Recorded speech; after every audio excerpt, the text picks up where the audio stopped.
Émotionnel ou rationnel? En accord ou à l'opposé? Les rencontres de l'heure. Affaires internationales, Stéphane Bureau, bonjour. Salut Mario, comment vas-tu? Ça va très bien. Ça va moins bien pour le maire de New York, parce que bon, on est évidemment en élection présidentielle, c'est ça qui retient l'attention aux États-Unis, mais par la bande, si des personnages importants d'un camp ou de l'autre dérapent, ça vient comme un peu compliquer la vie de tout le parti. Et le maire de New York, c'est pas joli, là, hein?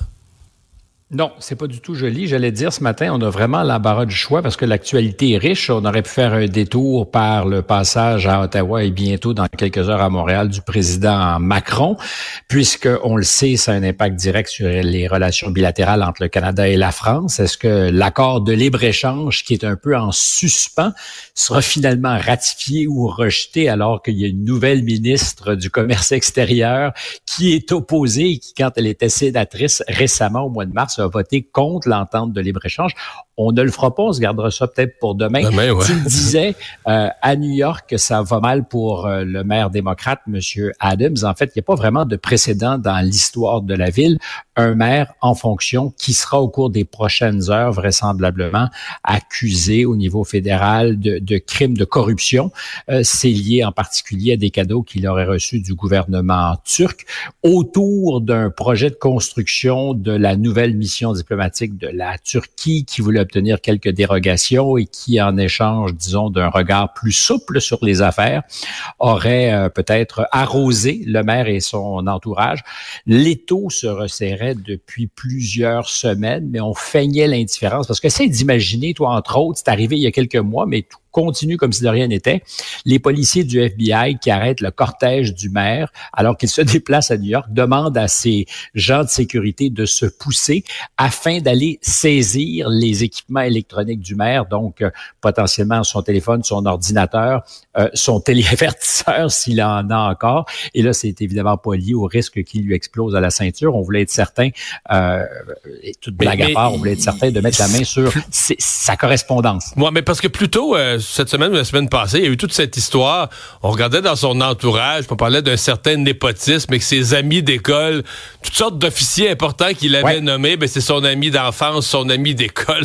Puis là, après ça, ben l'ami d'école, mais le frère d'ami d'école. Alors, tout ce monde-là se retrouve... Trois frères, en fait. Ouais. Et il y a vraiment des questions de népotisme qui se posent. Ça serait pas surprenant. À New York, des histoires de corruption, il y en a, et il y en a eu, il y en aura toujours. Là, ça monte au plus haut niveau. Quand je disais l'étau s'est resserré, ça a commencé il y a quelques semaines avec certains de ses collaborateurs qui ont été forcés de démissionner. C'est son patron de la police qui a été aussi éclaboussé. Il faut voir que Eric Adams, c'est l'incarnation du rêve américain. C'est-à-dire que voilà un enfant venu de, je dirais pas de nulle part, mais presque élevé par une mère monoparentale qui devient policier, qui a des activités au sein du syndicat, qui serait éventuellement élu, et autour duquel il y a toujours eu quelques odeurs qui étaient pas nécessairement favorables, je dirais pas nauséabondes, mais presque. Il avait été soupçonné d'affaires qui étaient justement pas tout à fait correctes avec le boxeur Mike Tyson. Jamais d'accusation n'avait été portée formelle. Et là, clairement, les autorités fédérales ont fait leur devoir et ont fait en sorte qu'ils arrivent avec quelque chose de plus costaud. Et on ne sait pas exactement ce que seront les accusations. Ce qu'on sait avec certitude, c'est que le maire Adams, lui, dit va se battre jusqu'au dernier souffle, qu'il n'est coupable de rien. Dans les circonstances, on peut comprendre que c'est la parade politique nécessaire. Mais tu le disais d'entrée de jeu, parce qu'on pourra bientôt parler peut-être aussi de Mme Harris, qui hier donnait sa première entrevue solo, si tant est que ça veut dire quelque chose, dans le contexte d'une campagne présidentielle. Est-ce que les comportements, les agissements d'un maire démocrate dans une ville aussi importante que New York peuvent avoir un impact sur le cours des événements? Non. Est-ce que ça vient ajouter au brouillard? Possiblement oui, et c'est évident que Mme Harris aura probablement à se prononcer là-dessus, même si elle n'est ni de près ni de loin liée aux actions du maire de New York. Mais puisqu'on glisse vers elle, mais elle n'aura pas le choix, à mon avis, de le couler lui pour se sauver elle. C'est-à-dire qu'elle va mettre la présidence en priorité. Fait que je pense pas qu'elle va supporter Adam, de mon avis. Elle va se laver les mains de tout ça, puis s'il y a toutes les raisons, puis on peut imaginer ce matin que toutes ces raisons seront au rendez-vous dans quelques instants, de penser que la preuve est accablante, elle va le larguer très rapidement, parce que dans ce jeu-là, c'est un jeu de massacre, c'est le dernier à tenir debout qui gagne la partie, puis elle ne se laissera évidemment pas ralentir. Donc hier, elle a donné sa première entrevue en solo? Entrevue économique, parce qu'elle a présenté son programme économique, puis ensuite elle se présente dans un média économique, MSNBC. MSNBC, en fait, le média, avant d'être économique, est un média sympathique, disons les choses comme ça. Comme Fox est sympathique aux républicains, donc c'est pas en soi anormal. Sinon qu'aujourd'hui, on peut se poser des questions sur la manière de faire du journalisme, particulièrement à la télévision. MSNBC, disons-le, c'est un média assez partisan, très favorable aux démocrates. Comme Fox, encore une fois, je le répète, est très favorable aux républicains. Et M. Trump, quand il se présente devant des intervieweurs, en général, en choisit qui sont plutôt sympathique, même si à l'occasion, on l'a vu prendre des risques. Par exemple, quand il s'était présenté à l'Association des journalistes afro-américains qui avait été interviewé par une journaliste de ABC qui lui avait donné une traite, disons. Alors, il s'expose davantage. Madame Harris, elle, a un plan de match hyper contrôlé. Tu parlais d'économie, ça compte parce que l'écart sur cet enjeu que dominait largement Donald Trump depuis des mois se rétrécit. Parce que les élections, tu l'as souvent souligné, c'est évident, ça joue sur quelques grands thèmes. L'économie en est un, l'immigration. Et du point de vue de M. Trump, l'immigration va devenir ou est déjà le clou qu'il faut enfoncer parce que sur l'économie, je le disais, l'écart se rétrécit. Il y a 6 points d'écart alors qu'il y en a déjà eu 12 dans les sondages où M. Trump était perçu comme le leader, celui qui avait le programme, celui qui était le plus rassurant. C'est de moins en moins vrai.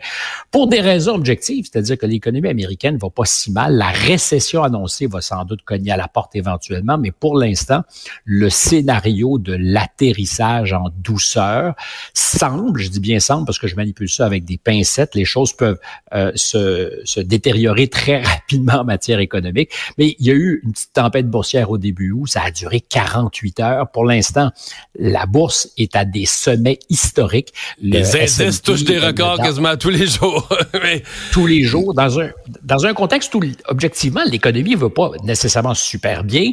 Tu as une dette publique qui est en explosion, mais pour les Américains, puis je dis pas tous les Américains, parce que l'inflation fait très mal, ça semble se dérouler correctement. Et ce que peut souhaiter Mme Harris, en croisant les doigts, c'est que ça se poursuive. C'est-à-dire que ça continue à tout le moins jusqu'au 5 novembre. Donc, sur cet enjeu-là, elle n'est pas en avance, mais est en rattrapage. C'est une bonne nouvelle pour elle. Et dans l'entretien hier, sans donner de détails, parce qu'entre toi et moi, c'était, je sais pas si c'était ennuyant qui est le bon mot, mais c'était mou. Mais il n'est rien sorti de...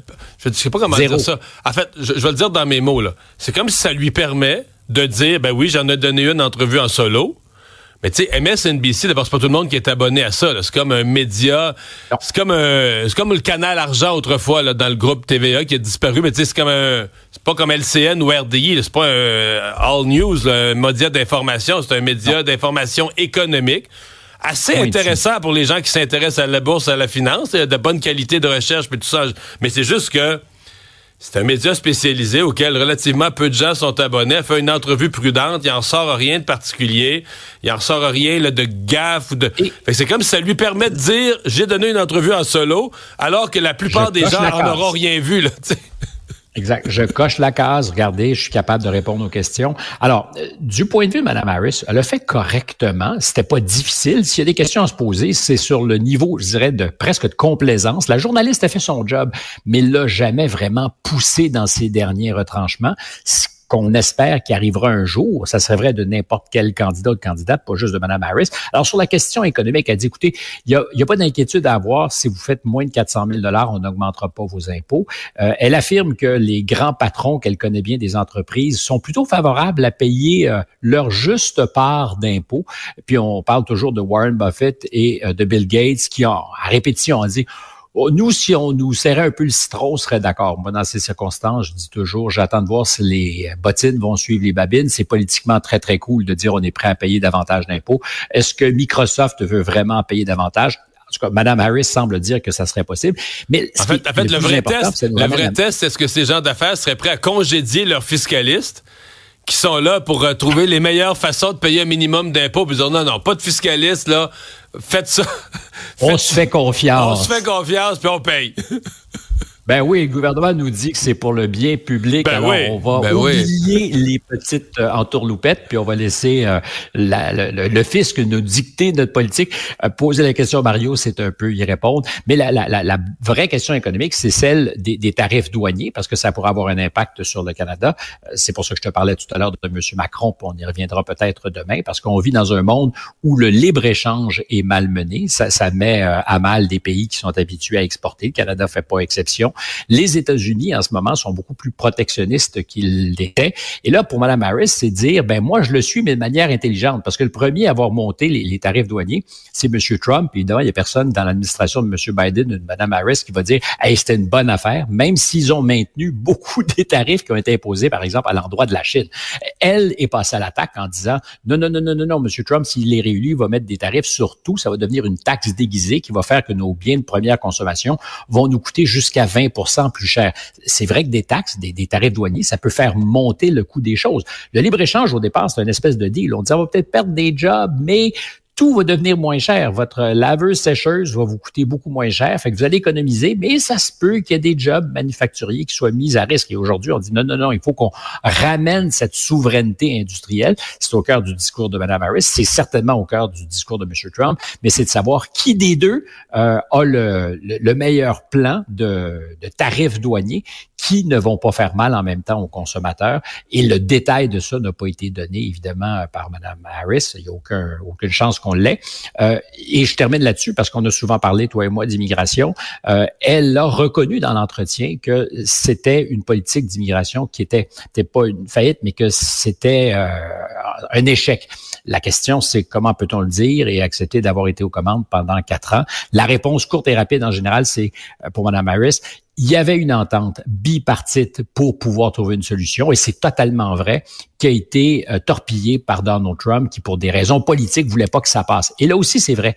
Mais ce qui est aussi vrai, c'est qu'en juin dernier, M. Biden, parce qu'il y en a l'autorité, a changé les règles, a fait en sorte que, par exemple, tous les jours, quand il y a plus de 5000 immigrants illégaux qui sont interceptés, on ferme de manière plus hermétique la frontière, puis ça a changé dans les faits. Alors, c'est donc dire que quand politiquement, il y avait quelque chose à faire, il y a non seulement quelque chose à faire, la possibilité qu'a un président d'imposer des décrets, on en a beaucoup parlé à l'époque de M. Trump, M. Biden là. Alors, comment expliquer que celle qui était partiellement responsable de la frontière, et son patron surtout, se soit réveillée en juin dernier, trouver des solutions partielles, et qu'aujourd'hui, elle dit, si c'est un échec, c'est parce qu'on est passé à côté d'une entente bipartite, ça tient pas parfaitement la route.